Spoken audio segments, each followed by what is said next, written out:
લે હાલ હલાવ બધા જોવે લે વારી લે વાર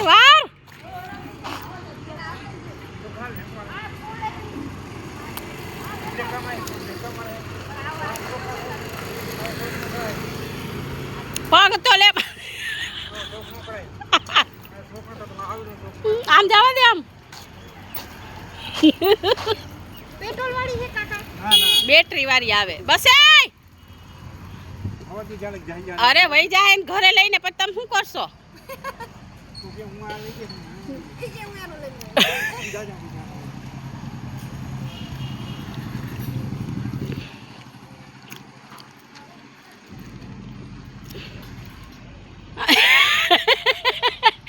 પગ જોઈ કેમ રાખે છે હે લઈ લે ભાઈ ને વેચવાની છે અનિતા हाँ ये गाड़ी चला के बहुत मजा आया आप भी ले लो